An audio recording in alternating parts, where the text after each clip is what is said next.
চক্রান্ত করে আমলিগকে হটানো হয়েছে, কিন্তু আমলিগ কখনো দমে রাখতে পারবে না। এটা রুখে দেওয়ার জন্যই আওয়ামী লীগের 2 কোটি কর্মী ঢাকা দখল করার জন্য রওনা করে দিলেন। আবার প্রধানমন্ত্রী হিসাবে প্রতিষ্ঠিত করার জন্য তারা কিন্তু পুলিশ থানার মাঠ দখল করে নিয়েছে।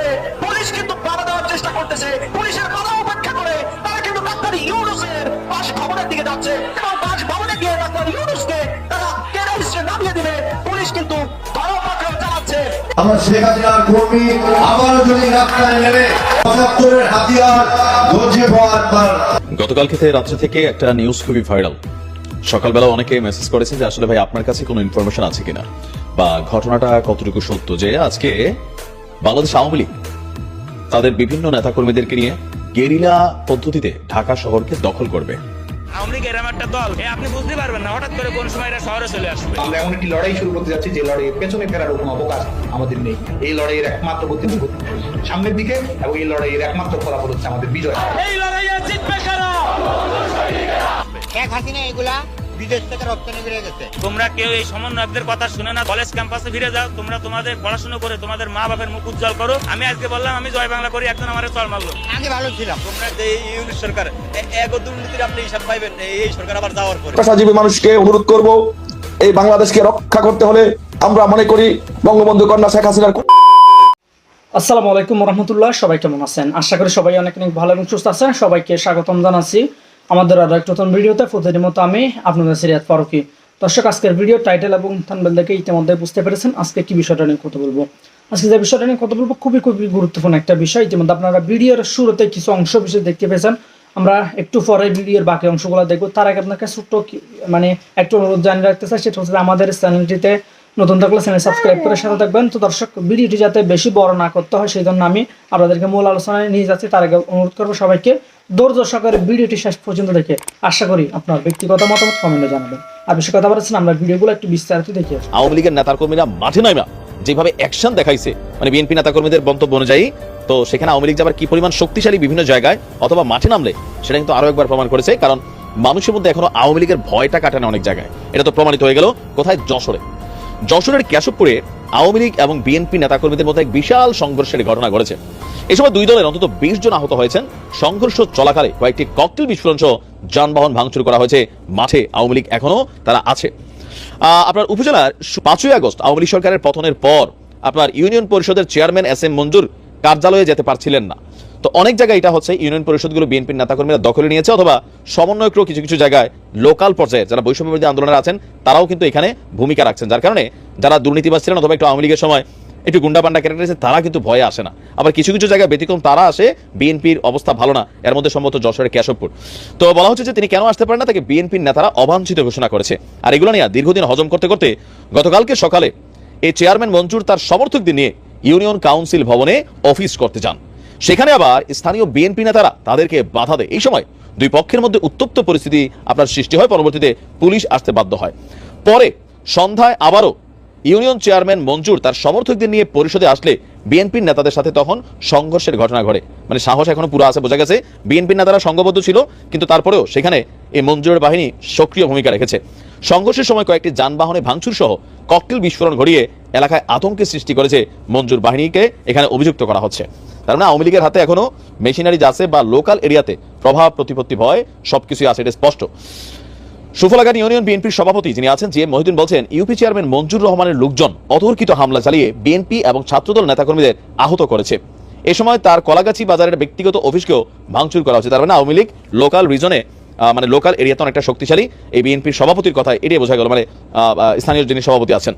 সুফলাঘাটি ইউপি চেয়ারম্যান SM মঞ্জুর আবার বলো, ব্লুটুথ ভাই ঘটনা ঘটানোর পর একাধিকবার তার নাম্বারে ফোন করলেও গণমাধ্যম থেকে তিনি নাম্বারটিতে ফোন ধরেননি, মোবাইলটি বন্ধ ছিল। তবে হাসপাতালে চিকিৎসাধীন তার সমর্থকদের বক্তব্য তাদের প্রতিপক্ষ মানে বিএনপির তার আগে হামলা চালিয়েছে। এ ব্যাপারে ওসি সাহেব বলছেন ঘটনা সত্য। চেয়ারম্যান তার বুধবার তিনি তার চেয়ারম্যান অফিসে আসছিলেন, দুই পক্ষের মধ্যে পরিস্থিতি খারাপ দিয়ে গেছে। এটা সত্য বললাম। অনেক জায়গায় চেয়ারম্যানটা অফিস করতে পারেন না, এই যে কি বলা যে টিসিবির যে মানে ভাতা কার্ড, চাল ডাল, OMS এর যে কার্ড মান, এগুলো অনেকে জোর করাও চেয়ারম্যান থেকে ছিনিয়ে নিয়ে যায়। এরকম অনেক ঘটনা কিন্তু ঘটে। আবার অনেকে স্থানীয় ইউনিয়ন পরিষদে অফিস করতে না পেরে নিজেদের ভাবে এলাকায় লোকালও কিন্তু কিছু জায়গাতে অফিস তৈরি করছেন। তো সবকিছু মিলিয়ে আওয়ামী লীগের এই যে ভূমিকা, আবার এই যে ধরনের একটা ভাব, একাংশের নেতাকর্মীরা খুশি হলেও বাকিদের জন্য কিন্তু একটা টেনশনের ইস্যু। অন্তর্বর্তী সরকারের 4 মাসের মাথায় এসে অধ্যাপক ডক্টর মোহাম্মদ ইউনূসের জনপ্রিয়তা আসলে কোথায় গিয়ে ঠেকেছে, এরকম একটি বিশ্লেষণ নিশ্চয়ই প্রতিটি মানুষের মধ্যে কাজ করছে। পাশাপাশি এই সরকার গঠিত হওয়ার পর থেকেই আগের সরকারের সঙ্গে একটি তুলনামূলক চিত্র প্রতিটি মানুষ আঁকার চেষ্টা করছেন, অন্তত সাধারণ মানুষ। প্রিয় দর্শক, সেই জায়গা থেকে আমার নিজের একটি আগ্রহ ছিল। অনেকেই বলছেন যে আগেরটাই ভালো ছিল, শেখ হাসিনার সরকারই ভালো ছিল। কতটা ভালো ছিল, অথবা আসলেই কি ভালো ছিল, সেই কৌতূহলের জায়গা থেকে আমি একটি জরিপ চালিয়েছি আমার ইউটিউব চ্যানেল মানচিত্রে। সেখানে প্রশ্ন ছিল কে বেশি জনপ্রিয়। অপশন 1-এ ছিল অধ্যাপক ডক্টর মোহাম্মদ ইউনূসের নাম, এবং অপশন 2-এ ছিল সাবেক প্রধানমন্ত্রী শেখ হাসিনার নাম। অনেকেই প্রশ্ন করতে পারেন যে ডক্টর মোহাম্মদ ইউনূস তো রাজনীতিবিদ নন, তার সঙ্গে কেন শেখ হাসিনার তুলনা? ডক্টর মোহাম্মদ ইউনূস রাজনীতিবিদ না হন, তিনি এবং শেখ হাসিনা তো দুজনেই সরকার প্রধান, একজন ছিলেন এবং একজন আছেন। সেই জায়গা থেকে একটি তুলনা করা যেতেই পারে। এবং যেহেতু শেখ হাসিনার পরপরই বর্তমান সরকার ডক্টর মোহাম্মদ ইউনূস নেতৃত্বে গঠিত হয়েছে, সেই জায়গা থেকে দুজনের মধ্যে একটি তুলনা তো স্বাভাবিকভাবে আসতেই পারে। তবে এই জরিপের ফলাফল দেখে দর্শক আমি নিজেই বিস্মিত। আমার সব ধরনের ধারণা ভেঙে দিয়েছে এই জরিপের ফলাফল। এবং এটা যেহেতু একটি উন্মুক্ত জরিপ, টেস্ট পোল, এখানে ম্যানিপুলেট করার মিনিমাম কোনো ধরনের সুযোগ নেই, এটা আপনারা জানেন। এটি সাধারণ কোনো ব্যালট পেপারে ভোট নয়। তো জরিপের ফলাফলে যদি দেখা যাচ্ছে এখানে ভোট পড়েছে 22,000। এই 22,000-এর মধ্যে অধ্যাপক ডক্টর মোহাম্মদ ইউনূস পেয়েছেন কত? 6,000 ভোট, 6,000 সামথিং। আর শেখ হাসিনা পেয়েছেন 74% ভোট, অর্থাৎ 22,000-এর মধ্যে 16,000-এরও বেশি ভোট পেয়েছেন সাবেক প্রধানমন্ত্রী শেখ হাসিনা। এখানে কমেন্ট পড়েছে 1,600-এরও বেশি। বিষয় হচ্ছে যে কেন শেখ হাসিনার জনপ্রিয়তা এমনভাবে বাড়ছে জ্যামিতিক হারে? কেন যে গণঅভ্যুত্থানের মধ্য দিয়ে বিপুল পরিমাণ একটা প্রত্যাশার জায়গা থেকে ডক্টর মোহাম্মদ ইউনূসের নেতৃত্বাধীন একটি সরকার আমাদের সামনে এলো, কেন তার জনপ্রিয়তা এইভাবে ধসে পড়ছে? নিশ্চয়ই এটি আমাদের বিশ্লেষণের জায়গা রয়েছে। আমরা যে যার মতো করে বিশ্লেষণ করতে পারি, অন্তত যাদের উদ্দেশ্য ভোটটি ছিল সেই সাধারণ মানুষরা কি বলছেন আমি তাদের বক্তব্যের কিছু কিছু অংশ যদি আপনাদের সামনে তুলে ধরি, আমার মনে হয় অনেকের সঙ্গে মিলে যাবে, 100% না মিলুক। যেহেতু প্রায় 1700 কমেন্ট পড়েছে, আমি সব তো পড়া সম্ভব নয়, কিছু মানে অংশ বিশেষ বা গুরুত্বপূর্ণ যে কমেন্টগুলো রয়েছে আমি সেগুলো একটু বিশ্লেষণের জায়গা থেকে তুলে ধরতে চাই আপনাদের কাছে। এখানে প্রথমেই একজন মন্তব্য দিয়ে শুরু করতে চাই, কেন আমি ব্যাখ্যায় গেলাম এই ভোটের ফলাফল নিয়ে। কারণ অনেকে রিকোয়েস্ট করেছেন ভোটের ফলাফলগুলো বিশ্লেষণ করার জন্য। যেমন একজন লিখেছেন, পান্না সাহেব শির দ্বারা যদি সোজা থাকে তাহলে এই জরিপ নিয়ে একটা ভিডিও বানাবেন, কমেন্টগুলো পড়বেন। শির দ্বারা সোজা রাখার চেষ্টা করি, এখনো চেষ্টা করে যাচ্ছি। সেই জায়গা থেকেই দর্শকের চাওয়া থেকে তাদের প্রতি শ্রদ্ধা জানিয়েই আমি এটি বিশ্লেষণ করছি, অন্তত দর্শকের মতামতের জায়গা থেকে। এখানে আকাশ খান নামে একজন লিখেছেন, দুইজন ভিন্নভাবে বিখ্যাত, একজনকে জাতি ঘৃণার সাথে, অন্যজনকে সম্মান ও শ্রদ্ধার সাথে স্মরণ করে। অর্থাৎ তিনি বলতে চেয়েছেন ডক্টর মোহাম্মদ ইউনূসকে সম্মানের সঙ্গে শ্রদ্ধা করে, আরেকজনকে ঘৃণার সঙ্গে স্মরণ করে। আচ্ছা, আরেকজন লিখেছেন, আগেই ভালো ছিলাম। সত্যি সময় যে কত তাড়াতাড়ি বদলায় তা বাংলাদেশকে দেখলে বোঝা যায়। সেদিন শেখ হাসিনা কার্যত ছাত্র আন্দোলনের সামনে অসহায় আত্মসমর্পণ করে বাংলাদেশ থেকে ভারতে চলে এসেছিলেন।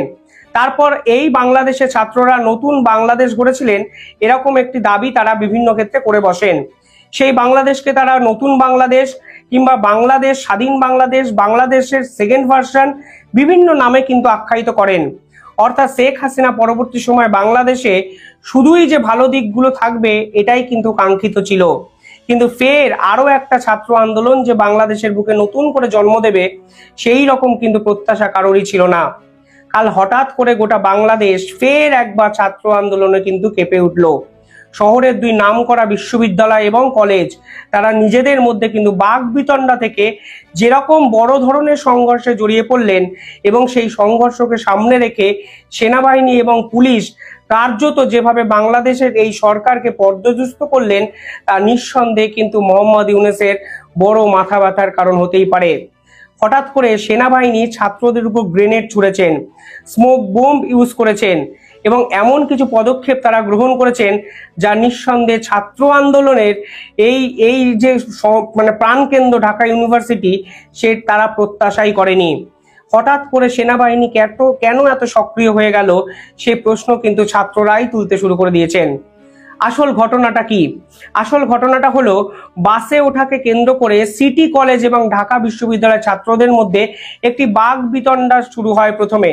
এই বাকবিতণ্ডা এমনই চরম জায়গায় পৌঁছায় যে পরবর্তীকালে সেনাবাহিনীকে রাস্তায় নামতে হয় এবং এই পুরো ঘটনাটাই বাংলাদেশের বর্তমান যে আইন শৃঙ্খলার অবস্থা তা কিন্তু আন্তর্জাতিক মহলে এস্টাবলিশ করলো।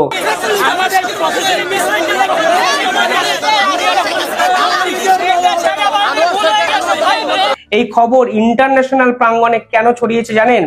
প্রথমত, এটি ফের একবার ছাত্রদের আন্দোলন। যেই সকল ছাত্র আন্দোলনের নামে বিরোধী শক্তিগুলোকে কার্যত একজোট করে ষড়যন্ত্রকারী শক্তিরা হাসিনা বিরোধী আন্দোলনে পরিণত করেছিলেন, সেই ছাত্র আন্দোলনের নতুন চেহারা কিন্তু কালকে দেখলো গোটা বাংলাদেশ, যাদের নিশানায় কিন্তু এখন সরাসরি মোহাম্মদ ইউনূস। আর সে সময় সেনাবাহিনী যে ভূমিকা পালন করেছিলেন, অর্থাৎ শোনা যায় হাসিনার নির্দেশ ছাড়াও সেনাবাহিনী একের পর এক ছাত্রদের উপর গুলি চালিয়েছেন, অত্যাচার করেছিলেন সে সময়। আজও কিন্তু সেনাবাহিনী ঠিক সেরকম একটা কড়া অবস্থান পালন করলেন। আর ছাত্রদের নিশানার মুখে কিন্তু বর্তমানে সেনাপ্রধান এবং বাংলাদেশের আইন শৃঙ্খলা বাহিনী। আর এখানেই প্রশ্ন উঠেছে একাধিক মহলে যে এই সেনাবাহিনী এবং সেনাপ্রধান নিজের কর্তৃত্ব দেখাতে গিয়ে, নিজের ক্ষমতা দেখাতে গিয়ে পিছন থেকে ছুরিটা কি মারছেন ইউনূসকে। কেন আমি এই কথা বলছি তা নিঃসন্দেহে বিশ্লেষণ করব এই সমগ্র প্রতিবেদনে। তবে কালকে এই ঘটনার পর ঢাকা বিশ্ববিদ্যালয়ের ছাত্র সংগঠনের পক্ষ থেকে একটি প্রেস কনফারেন্স করা হয়। সেখানে তারা 9 দফা দাবি করেন। এই 9 দফা দাবি যদি আপনারা শোনেন তাহলে বুঝতে পারবেন হাসিনার পরবর্তীকালে মোহাম্মদ ইউনূস শুধু মুখটা বদলেছে, কিন্তু ঢাকা বা বাংলাদেশের চেহারাটা কিন্তু আজ 100 দিন পরে এসেও, 3 মাস পরে এসেও একই থেকে গেছে। সেদিনের সেই ছাত্র আন্দোলনকে কিন্তু সাধারণ মানুষ আবেগের জায়গা থেকে সমর্থন করেছিলেন। তারা কিন্তু ভুলেও বোঝেননি এই ছাত্র আন্দোলন নামে সে সময় হাসিনা বিরোধী চক্রান্ত এবং ষড়যন্ত্র বাংলাদেশের ভবিষ্যৎকে আন্দোলিত করে দিতে পারে। সেই ছাত্রদের হাতে তারা দেশ গড়ার স্বপ্ন দেখে দিয়েছিলেন। কিন্তু আজকের 3 মাস পরে এসে বাংলাদেশে ফের একবার ছাত্র আন্দোলনকে কেন্দ্র করে বাংলাদেশ যে অশান্ত হবে, তা হয়তো সেদিনের ওই সাধারণ জনগণ সেই আবেগের দ্বারা যারা চালিত হয়েছিলেন সেদিন, আজ কিন্তু বাস্তবের মাটিতে দাঁড়িয়ে তারা হয়তো বুঝতেও পারেননি। 9 দফা দাবির মধ্যে ছাত্ররা কি বলেছেন? তারা পরিষ্কারভাবে বলেছেন 150 শতাধিক ছাত্রী বা শিক্ষার্থী আহত হয়েছে। অর্থাৎ এই দুপক্ষের গোলমালের মধ্যে 150 জন শিক্ষার্থী, ছাত্রছাত্রী আহত হয়েছে। এবার ভাবুন, বাংলাদেশের আইন শৃঙ্খলার পরিণতি বর্তমানে এমন জায়গায় চলে গেছে যে পাড়ার ক্লাবের একটা গুন্ডাদের মতো কোনো জায়গা ঝামেলা শুরু হলে 150 জন আইন শৃঙ্খলা রক্ষা করার কমিটি থাকা সত্ত্বেও আহত হতে পারে। এটাই হয়তো বাংলাদেশে প্রকৃত দৈন্য দশা। আমাকে এখানে আমি ক্যাম্পাসে ঢুকে গেছি, বলছি ক্যাম্পাসে ঢুকার দোকান না, আমাকে ক্যাম্পাসের গেট ভেঙে বাইরে এসেছে সেনাবাহিনী। আমরা ক্যাম্পাসে ঢুকার পরে সেনাবাহিনী কিভাবে সাহস হয় গেট ভেঙে ক্যাম্পাসে ঢুকা। ইভেন আমাদের অডিটোরিয়ামের গ্লাস টাস ভেঙে দিয়ে আসছে সেনাবাহিনী বাইরে, এবং প্রিন্সিপালের রুমের সামনে স্টুডেন্টদেরকে ফালায় মারছে সেনাবাহিনী। সেনাবাহিনীর কিভাবে সাহস হয় যে ক্যাম্পাসে ঢুকে স্টুডেন্টদেরকে লাঠি চার্জ করার, এবং police sound grenade, tear gas পর্যন্ত ক্যাম্পাসের ভিতরে মারছে। আমরা দেখেছি যখন স্বৈরাচার পতনের সময় এরকম হয় নাই, তারা আজকে যে কাজ করেছে সেনাবাহিনী আমাদের সাথে। তো আমরা এখানে মেজর সাহেব যে আছে, তার দায়িত্বে যে সেনাবাহিনী এখানে আছে, তাদেরকে দ্রুত সময়ের ভিতরে আইডেন্টিফাই করে বিচারের আওতায় আনতে হবে, না হলে আমরা কঠোর থেকে কঠোর আন্দোলনের হুঁশিয়ারি দিব। যদি এর বিচার না করে সেনাবাহিনীর, তাহলে ঢাকা কলেজ কিন্তু তাদের অবস্থান দেখিয়ে দিবে। একটা ক্যাম্পাসে সেনাবাহিনী কি করে আক্রমণ করে ক্যাম্পাসের গেট ভেঙে, এটা অবশ্যই জবাবদিহিতা করতে হবে এই মেজরকে দ্রুত সময়ের ভিতরে, না হলে কিন্তু আমরা ঢাকা কলেজে বসে থাকবো না। যাদেরকে হামলা করছে আমাদের বাইরে ঢাকা মেডিকেলে পর্যন্ত ভর্তি সেনাবাহিনীরা ক্যাম্পাসের ভিতরে ঢুকে সবাইকে মেরেছে। সেনাবাহিনী এই এখতিয়ার কোথা থেকে পেলে? একটা ক্যাম্প প্রতিষ্ঠানের ভিতরে ঢুকে কিভাবে মারে? আমরা গেট লক করে দিয়েছি, গেট ভেঙে তারা ঢুকে আমাদেরকে মেরেছে। ছাত্রলীগের কায়দায় মেরেছে। তারা কি ছাত্রলীগের কায়দায় কিভাবে আমাদেরকে গেট ভেঙে অডিটোরিয়াম ভেঙে মেরে দিয়ে আসলো? সিসি ক্যামেরা যদি দেখেন প্রত্যেকটাতে পাবেন সেনাবাহিনী ক্যাম্পাসে ঢুকে সবাইকে মারতেছে, এবং এসএটিভি সহ সকল টিভি লাইভ ছিল, তারপরেও তারা মারার সাহস পাইছে। ওইখানে কাউকে কেয়ার করে নাই। তারা ছাত্রলীগের কায়দায় ক্যাম্পাসে ঢুকছে, সবাইকে মারে বের হয়ে আসছে ক্যাম্পাস থেকে। তারা কেন এটা করলো? অবশ্যই তাদের জবাবদিহিতা করতে হবে, তাদেরকে চাকরি থেকে বরখাস্ত করতে হবে দ্রুত সময়ের মধ্যে, না হলে ঢাকা কলেজ আন্দোলনের হুঁশিয়ারি দিবে দ্রুত সময়ের ভিতরে। যখন এই ঘটনাটা এত বারবারন্তের জায়গায় গেল, তখন সেনাবাহিনী গ্রেনেড নিয়ে হাজির হলো, স্মোক বোম নিয়ে হাজির হলো, কাঁদানে গ্যাস নিয়ে হাজির হলো। কিন্তু এই ঘটনাটা অ্যালাউই তো সেনাবাহিনী করার উচিত ছিল না, কারণ বর্তমানে বাংলাদেশের আইন শৃঙ্খলার সম্পূর্ণ দায়িত্ব তো সেনা প্রধানের হাতে। তাহলে এই বিষয়টা এই জায়গায় গেল কেন, প্রশ্ন কিন্তু উঠতে শুরু করেছে। কোথাও গিয়ে জেনে শুনে মোহাম্মদ ইউনূসকে পিছন থেকে ছুরি মারছেন না তো সেনাবাহিনীরা? এই প্রশ্ন কিন্তু আন্তর্জাতিক মহলে উঠবে, কারণ বাংলাদেশের একাধিক ঘটনা দ্বারা আমি আপনাদের বুঝিয়ে দিতে পারি সেনাপ্রধান বা সেনাবাহিনীর ভূমিকা নিঃসন্দেহে সরকার বিরোধী, এবং সরকারের যে ভাবমূর্তি তা কিন্তু দিনের পর দিন ক্ষুণ্ণ হচ্ছে সেনাবাহিনীর অতিরঞ্জকীয় পদক্ষেপে। তারা আর কি বলেছে আমি একটু বলে দিই। তারা বলেছেন আহত শিক্ষার্থীদের সুচিকিৎসা নিশ্চিত করতে হবে, এমনকি শিক্ষকরাও আহত হয়েছেন। দেখুন, এই ছাত্রছাত্রীদের চিকিৎসা নিশ্চিত করতে হবে, এটা বাংলাদেশে অতি পুরনো একটা কথা। কারণ যখন হাসিনা বিরোধী আন্দোলন হয়েছিল তখন সেই ছাত্রছাত্রীরাও বলেছিল আমরা আবেগের জন্য প্রাণ দিয়েছি, আমাদের অঙ্গ প্রত্যঙ্গ বিকল হয়ে গেছে, আমাদের চিকিৎসা নিশ্চিত করুন। কিন্তু কিছুদিন আগে আমরা দেখলাম এই উপদেষ্টাদের ঘিরে ধরে সেই আহত শিক্ষার্থীরা ফের একবার আন্দোলন চালিয়ে বলেছেন আমাদের ভালো চিকিৎসার ব্যবস্থা করা হোক। অর্থাৎ 3 মাস আগের চিকিৎসাই কে করবে এখন কেউ জানে না। এখন হঠাৎ করে এই ছাত্রছাত্রীরা ফের একবার দাবি করছে তাদের চিকিৎসা যেন ভালো করা হয়, সুনিশ্চিত করা হয়। সেকেন্ড পয়েন্টটা যেখান থেকে আমি এই ইন্টারভিউ বা এই প্রতিবেদন শুরু করেছিলাম, আমাদের স্থাপনা সেনাবাহিনী সরাসরি হামলা ও ভাঙচুর করেছে। এবার এখানেই প্রশ্ন, একটা কলেজের স্থাপনাকে ভাঙচুর করার অধিকার সেনাবাহিনীকে কে দিল? সেনাবাহিনীর কাজ কি যেখানে সেখানে ভাঙচুর করা? সেনাবাহিনীর কাজ কি বঙ্গবন্ধু মুজিবুর রহমানের মূর্তি ভাঙচুর করা? সেনাবাহিনীর কাজ কি ছাত্রদের গুলি চালানো? এই যে প্রশ্নগুলো এখন হঠাৎ করে উঠতে শুরু করেছে, আপনারা হয়তো নিজেরাও বুঝতে পারছেন এই সেনাবাহিনীর কর্মকাণ্ড 100% সন্দেহের ঊর্ধ্বে হতে পারছে না। প্ররোচনায় পুলিশ আমাদেরকে রাবার বুলেট মারলো। হ্যাঁ ঠিক আছে, সব আমরা এই দিকে যখন চলে আসলাম, তারা এই আমাদের নাইমের গলি পর্যন্ত সীমাবদ্ধ থাকতে পারে, তারা কিন্তু আমাদের ক্যাম্পাসে মুভ করতে পারে না কোনো ক্রমে। তারা আমাদের ক্যাম্পাসে মুভ করার পরে আমাদের ওখানে সাউন্ড গ্রেনেড ছোড়ার পরও আমাদের শিক্ষককেও লাঞ্ছিত করা হয়েছে, আমাদেরকেও লাঞ্ছিত করা হয়েছে। আজকে একটা আমাদের খুশির দিন, আজকে আমরা 184 বছর প্রতিষ্ঠা বার্ষিকী পালন করতে যাচ্ছি। এখানে তো আমরা রক্ত চাই না, এখানে তো আমরা গ্যামজাম চাই না, কিন্তু কেন সেনাবাহিনী পুলিশ আমাদের ক্যাম্পাসে ঢুকে এইরকম নৈরাজ্য চালানো? অর্থাৎ প্রশাসনের কর্মকর্তাদের বিরুদ্ধে ব্যবস্থা নেওয়ার কথা ফের কিন্তু ঢাকা ইউনিভার্সিটি থেকে উঠলো। ঠিক যেরকম ভাবে হাসিনা বিরোধী একটা আন্দোলনের প্রাণকেন্দ্র বলা হতো ঢাকাকে, ঠিক একই রকম গল্প কিন্তু বাংলাদেশের ইতিহাসে ফের একবার ফিরে এলো মাত্র 100 দিন পর। একদম ইতিহাসটা মেলান, তাহলে হয়তো এই বিশ্লেষণগুলো, এই গভীরতাগুলো আপনারা বুঝতে পারবেন। তৃতীয় কি কথা বলেছে তারা, ওরা জানেন? তারা বলেছেন বিশেষ করে দায়িত্বরত পুলিশ কর্মকর্তা যারা এই হামলার নির্দেশ দিয়েছে তাদেরকে পদত্যাগ করতে হবে। সেদিনও সেই পুলিশ কর্তাদের পদত্যাগ চেয়েছিলেন ছাত্রছাত্রীরা। আজ 100 দিন পরে সেই পুলিশ কর্তা যারা হামলার নির্দেশ দিয়েছে তাদের পদত্যাগ করতে হবে। সেদিন পুলিশের রিভলভার থেকে গুলি চলেনি, তা সত্ত্বেও পুলিশকে কাঠগড়ায় তুলে দিয়েছিলেন ছাত্রছাত্রীরা, কারণ সে সময় পুলিশের কন্ট্রোল ছিল হাসিনা সরকারের হাতে। আর আজকে যে পুলিশ আপনাদের উপর অত্যাচার চালালো, যারা আপনাদের উপর গ্রেনেড ছুড়লো, হ্যান্ড বোম ছুড়লো, তাদেরকে আপনাদের সরাতে হবে। মানে আপনারা সরাসরি কিন্তু মোহাম্মদ ইউনূসের সরকারের বিরুদ্ধাচরণ করতে শুরু করলেন, যা আন্তর্জাতিক মহলে অত্যন্ত গুরুত্বপূর্ণ একটা খবর বলে আমার মনে হচ্ছে। 4 নম্বর ওরা কি বলেছে? 4 নম্বর বলেছে ইতিপূর্বে সকল বিশৃঙ্খলার সাথে জড়িত সিটি কলেজের কতিপয় সন্ত্রাসী শিক্ষার্থীরা দোষী সাব্যস্ত হওয়া এবং পরবর্তী সংঘাত এড়াতে সিটি কলেজকে স্থানান্তরিত করতে হবে। এ এক অদ্ভুত দাবি। বাংলাদেশে যে যা খুশি দাবি করলেই বাংলাদেশ সরকার একটু কেঁপে যায়।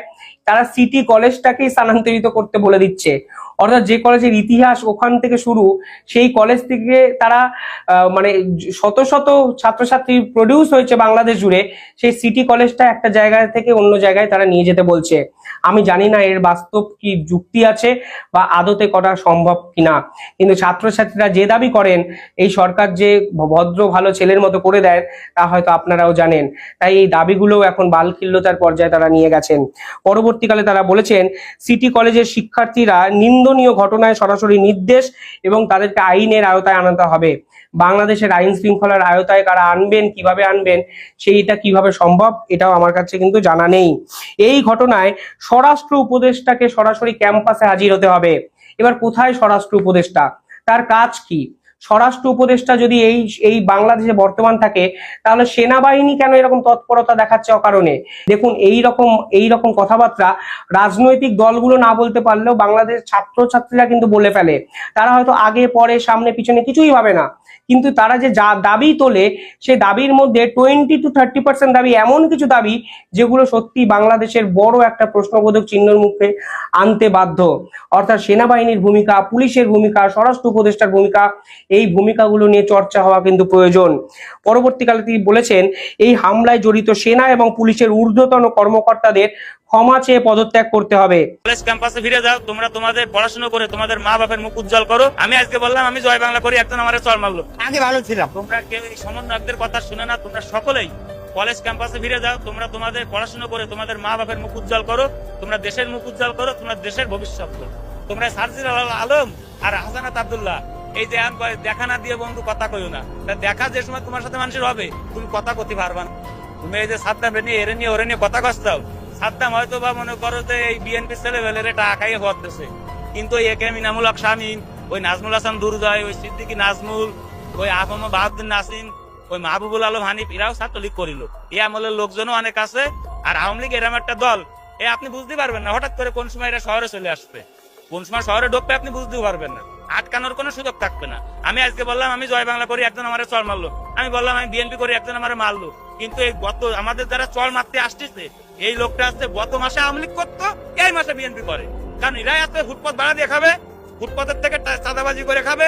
তার জন্য এদের মা বাপের নাম চেঞ্জ করেও যদি থুতি হয়, এরা তাই তবে ভাই, কারণ এরা একবার আওয়ামী লীগ একবার বিএনপি। গণহত্যার দায়ে সাবেক প্রধানমন্ত্রী শেখ হাসিনার ফাঁসি নয়, বরং ফাঁসি হবে অন্তর্বর্তীকালীন সরকারের প্রধান উপদেষ্টা ডক্টর মোহাম্মদ ইউনূস এবং তার সমন্বয়কদের, যারা সরকারে রয়েছেন বা সমন্বয়কদের।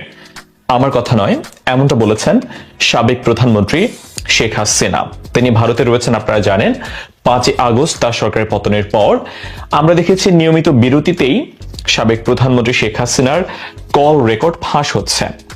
আজকে যে কল রেকর্ড ফাঁস হয়েছে সেটা আসলে গুরুত্বপূর্ণ, কারণ এখানে তিনি বর্তমান সরকারের নানান কর্মকাণ্ডের তিনি নিন্দা জানিয়েছেন, সমালোচনা করেছেন কড়া ভাষায়। তার বিরুদ্ধে যে অভিযোগগুলো আনা হয়েছে সেই অভিযোগগুলো তিনি যেমন ভাবে খণ্ডন করেছেন, ঠিক তেমনি ভাবে তিনি বর্তমান সরকারের বিরুদ্ধে অনেক অভিযোগ তুলেছেন। এবং আরেকটা বড় ব্যাপার, সেটা হচ্ছে আগের কল রেকর্ডগুলো শেখ হাসিনার কল রেকর্ড কি না সে ব্যাপারে যদিও অনেকেই প্রশ্ন তুলছেন, সন্দেহ প্রকাশ করছেন যে আদৌ এটা শেখ হাসিনা কিনা, যদিও তার মতো শুনতে মনে হচ্ছে।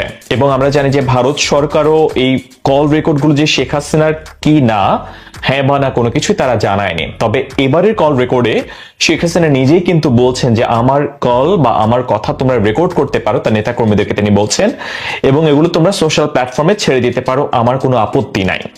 এটা শেখ হাসিনা নিজে বলছেন তার নেতাকর্মীদেরকে।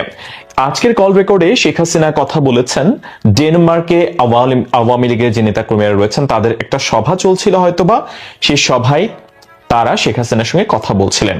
সে কথোপকথনটা এমন ভাবে শুরু হয়, যতটুকু সোশ্যাল প্ল্যাটফর্মে ফাঁস হয়েছে সেটা হচ্ছে বর্তমান যে সরকার গঠন হয়েছে সেই সরকার গঠন প্রক্রিয়া নিয়ে। সেখানে শেখ হাসিনা বলেছেন যে বর্তমান সরকার অবৈধ এবং অসাংবিধানিক, এই সরকারের কোনো আইনগত ভিত্তি নাই। যেটা আমরা ইকোনমিস্টের প্রতিবেদনে এমনটা বলা হয়েছে যে বর্তমান সরকার আসলে আইনত কোনো ভিত্তি নেই। আবার এই সরকার, বর্তমান সরকার, অন্তর্বর্তীকালীন সরকার, তারা আবার বর্তমান সরকারের গঠন প্রক্রিয়া নিয়ে প্রশ্ন করা যাবে না এমন একটা অধ্যাদেশও কিন্তু জারি হয়েছে। শেখ হাসিনা বলছেন যে গণহত্যাগুলো হয়েছে সেটা ডক্টর মোহাম্মদ ইউনূস সাহেব তার পরিকল্পনা মাফিক হয়েছে, সমন্বয়ক যারা তার পরিকল্পনা মাফিক, তাদের পরিকল্পনা মাফিক হয়েছে। শেখ হাসিনা বলেছেন তিনি ক্ষমতায় থাকতে যখন আন্দোলন চরম পর্যায়ে পৌঁছাচ্ছিল তখন তিনি অভিভাবকদেরকে তিনি অনুরোধ জানিয়েছিলেন তারা যেন তাদের সন্তানদেরকে রাজপথে না পাঠান, কিন্তু তারা শোনেননি তার কথা, সে কারণে অনেকেই সন্তান হারিয়েছেন, তিনি সেটা বলেছেন। শেখ হাসিনা এখানে আরেকটা গুরুত্বপূর্ণ কথা বলেছেন যে যারা সাধারণ ছাত্র ছাত্রীরা যারা আবেগের বশে জুলাই আগস্টে গণ অভ্যুত্থানে অংশগ্রহণ করেছিল তারা তাদের অনেকেই ভুল বুঝতে পেরেছে এবং আওয়ামী লীগের বা শেখ হাসিনার তাদের প্রতি কোনো ক্ষোভ নেই যারা না বুঝে সরল মনে জুলাই আগস্টে গণ অভ্যুত্থানে অংশগ্রহণ করেছিল। এগুলো বলেছেন শেখ হাসিনা। সেই সাথে শেখ হাসিনা আরো বেশ কিছু কথা বলেছেন যে বিধবা ভাতা, বয়স্ক ভাতা, সামাজিক সুরক্ষামূলক সরকার যে ভাতাগুলো রয়েছে সেগুলো কেন বন্ধ করে দেওয়া হয়েছে, সেই টাকাগুলো কোথায় যাচ্ছে। শেখ হাসিনা প্রশ্ন তুলেছেন বর্তমানে ব্যাংকে গেলে গ্রাহকরা টাকা পাচ্ছে না, ব্যাংক কেন খালি হয়ে গেল, সেই প্রশ্ন তুলেছেন। শেখ হাসিনা আরো প্রশ্ন তুলেছেন শেয়ার বাজারের কেন এই অবস্থা, শেয়ার বাজারের টাকাগুলো কোথায় গিয়েছে। এই সরকার সেইগুলো সরিয়ে ফেলছে বা তারা নিজেদের স্বার্থে ব্যবহার করছে, এমন অভিযোগ শেখ হাসিনা বারংবার করেছেন সেই কল রেকর্ডে।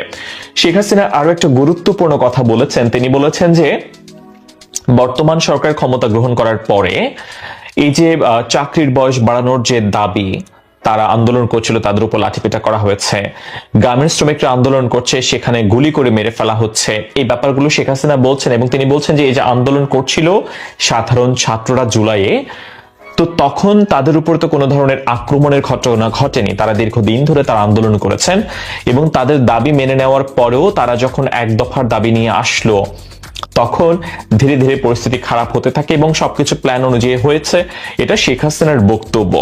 শেখ হাসিনা আরো একটা বিষয়ে খুব বেশি পরিমাণে নজর কেড়েছে আমার তার বক্তব্য শুনে, সেটা হচ্ছে তিনি বারংবার তিনি বলছেন যে ৭১-এর পরে ৭৫-এর 15 আগস্টের ঘটনায় তার পরিবারের উপর যে হত্যাযজ্ঞের ঘটনা ঘটেছে, তৎকালীন সরকারের পরে সে ইন্ডেমনিটি জারি করেছিল যে তাদের হত্যার বিচার করা যাবে না।